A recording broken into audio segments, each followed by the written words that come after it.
to say a few things about what I want to do if I'm so fortunate enough to be elected as your president. And you know, I do have this old-fashioned idea that if I'm asking for your vote, I should tell you what I want to do. It was a fascinating period of time, and I think we did very well. Very big moment, very important moment, talking about a lot of very important subjects, including jobs, including immigration. It was an interesting evening, certainly, and big league.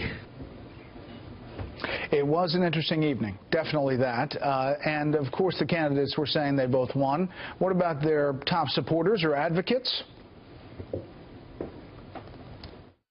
It was boring. It was robotic. She looked out of it.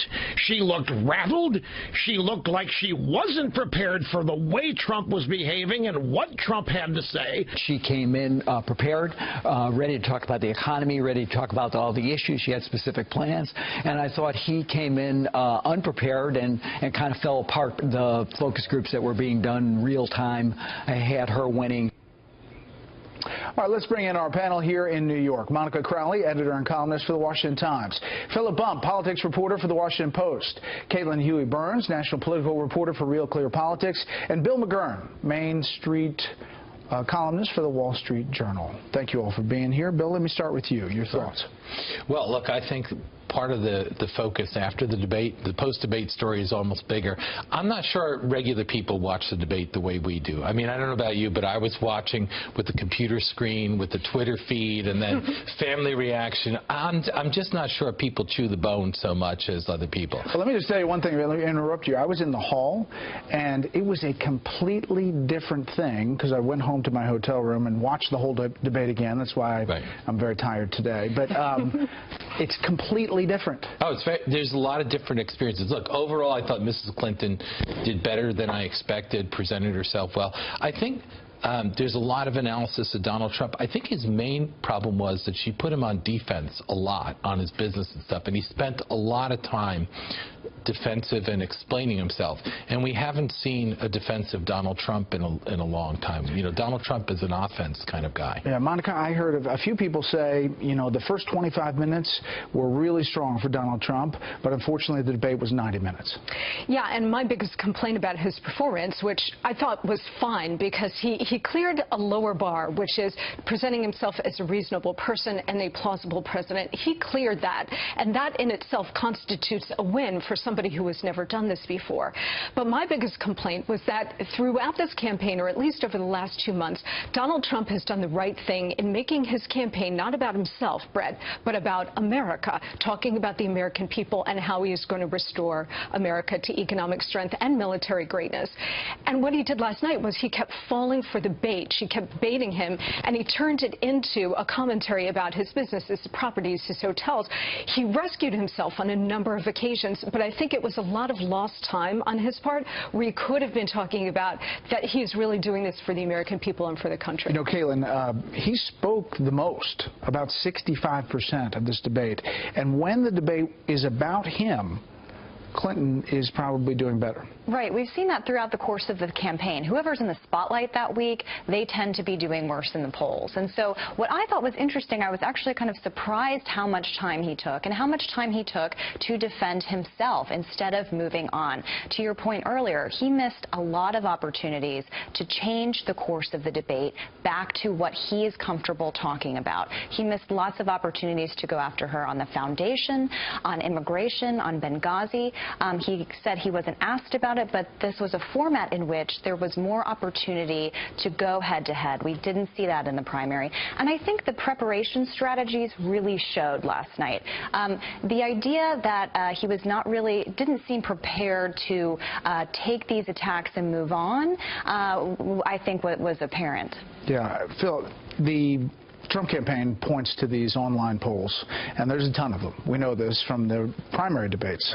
And they're click polls, but the most significant, I guess, number was Time had 53-47. Trump won, 1.4 million votes. But supporters can flock to there and influence those polls. The scientific poll from CNN had Clinton winning. But the perception about how middle America looks at it, to Bill's point, and how much much it affects this race, I think, is yet to be seen. That's exactly right. I mean, one thing we're going to have to wait for, and we're all champing at the bit, I mean, to the point that was made earlier, we are all junkies for this stuff. We want to see polls right now that show exactly what happened last night. We're going to have to wait a couple of days for that to happen. Maybe even 5 days, right? Yeah, exactly. I mean, normally polls are run over the weekend as well, so we may have to wait until next week. But we'll see. I mean, they tend to rush these things. But, you know, yes, those online polls, that time poll that you referenced, I mean, right above it, it says this isn't a scientific poll. People really latch onto this because there was a lot of talk about how Donald Trump didn't do well, that Hillary Clinton won the debate, so people really seized on this, including folks from the Trump campaign.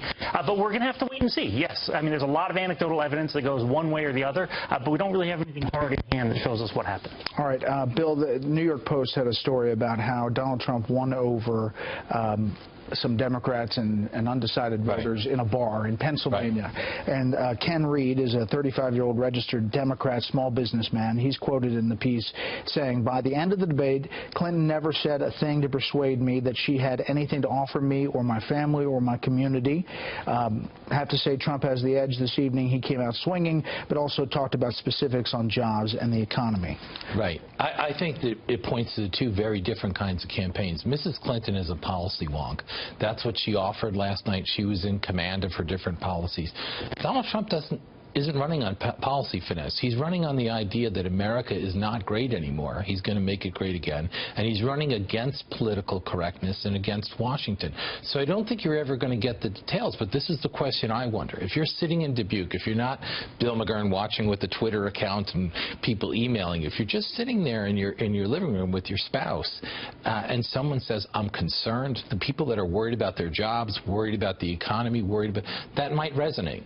What about this day after and dealing with the one question about the woman that he had called fat from Miss Universe, and then dealing with it this morning on Fox and Friends? I don't even think it was a direct question. He kind of brought it up. Yeah.